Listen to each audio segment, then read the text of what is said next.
सतगुरुदेव जी की जय हो। बंदी छोड़ सतगुरु रामपाल जी गुरु भगवान की जय हो।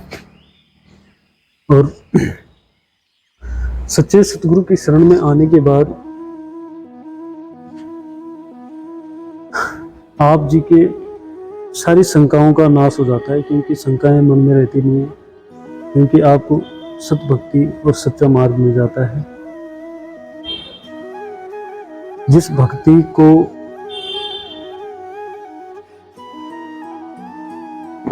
आम जन ऋषि महर्षि नहीं कर पाए, वो आज दास को मिली है, और जितने भी हमारे भगत भाई हैं उनको मिला है। तो और उस सच्चे सतगुरु की शरण में आने के बाद आपकी सारी शंकाओं का नाश हो जाता है, सारी दुखों का नाश हो जाता है, जैसा कि मेरा।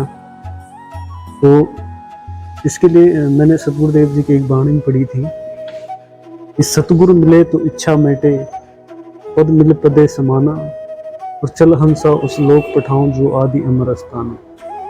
बंदी छोड़ सतगुरु रामपाल जी गुरु भगवान की जय हो। तो गुरुदेव जी कहते हैं कि जब आप सच्चे सतगुरु की शरण में चले जाते हो, आपकी सारे दुखों का नाश, सारे दुखों का निवारण हो जाता है, नाश हो जाता है। दुख आपके आसपास नहीं आते, उसके बाद सुख ही सुख मिलते हैं, और सच्ची भक्ति मिलती है, सच्चा मार्ग मिलता है, आत्मज्ञान होता है, और भी कई सुख मिलते हैं। और ये तो सारे भगत भाई जानते हैं।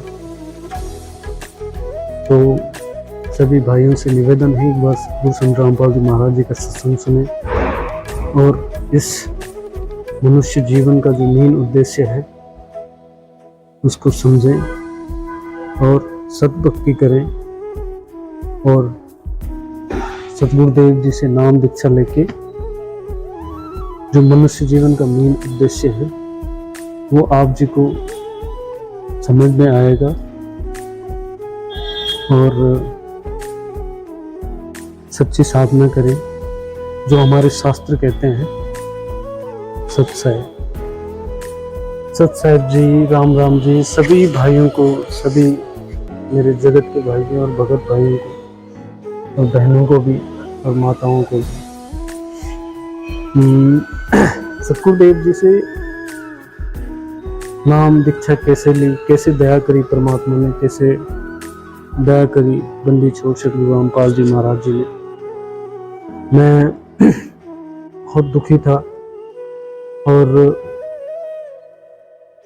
शायद मैं इतना दुखी नहीं होता तो शायद मैं भगवान की चरणों में नहीं आता, आज सच्चे भगवान की पहचान ना होती।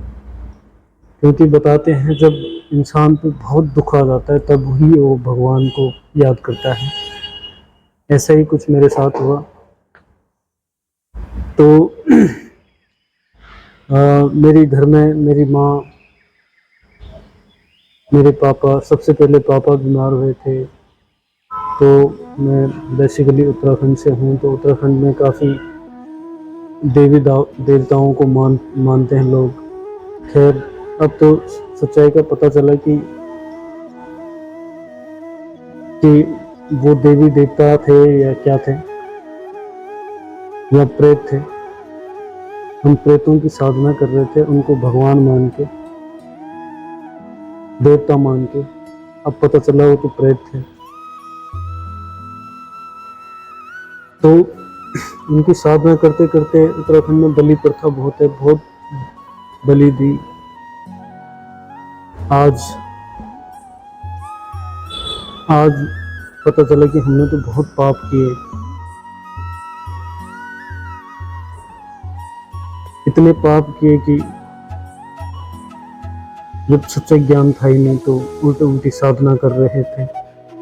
सारी शास्त्र विरुद्ध साधना थी, उनसे व्यक्ति दुखी होता जा रहा था, पर सुख नाम की कोई चीज नहीं थी।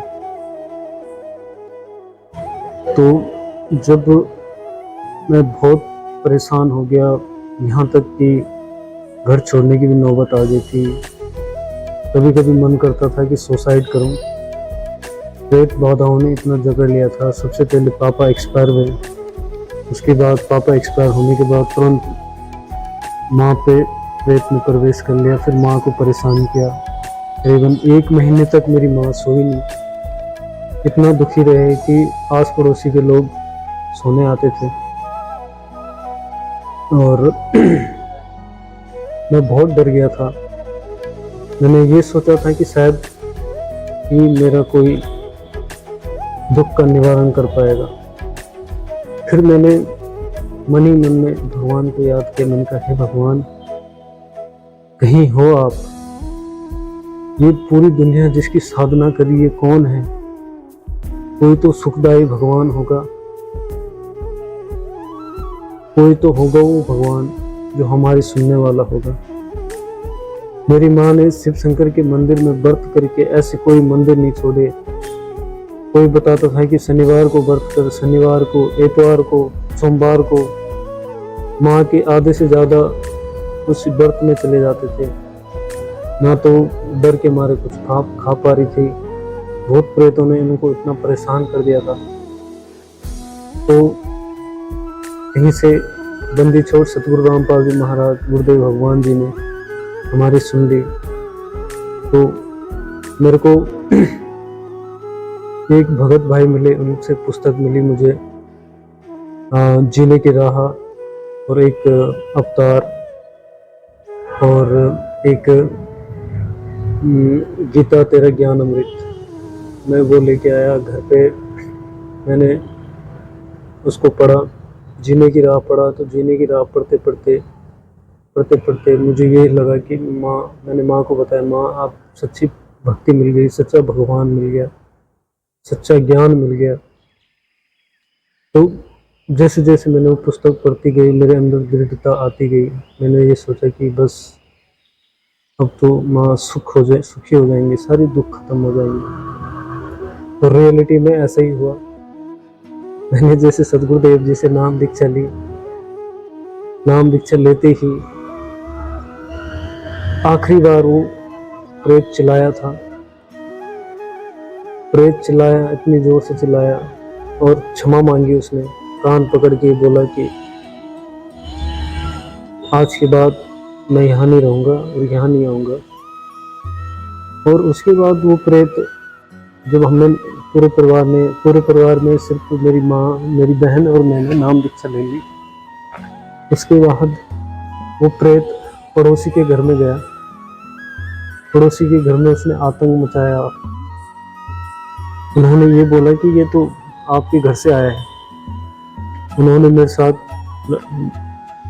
गाली गलौज भी करी उन लोगों ने, पड़ोसियों ने, कि ये तुम्हारे घर से आए हैं। कभी कह रहे तो ये तो तुम्हारे पिताजी हैं मर के हमारे घर में आ रखे हैं, हमें परेशान कर रहे हैं।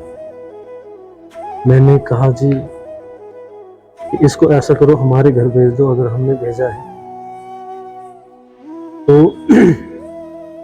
उन्होंने भी काफी जो करना था वो किया। उसके बाद उस दिन से और आज का दिन है भगत जी, मैं पूर्ण तरीके से सुखी हूँ। मेरी आर्थिक स्थिति भी इतनी खराब हो गई थी, तो काफी कर्जपात हो गया था।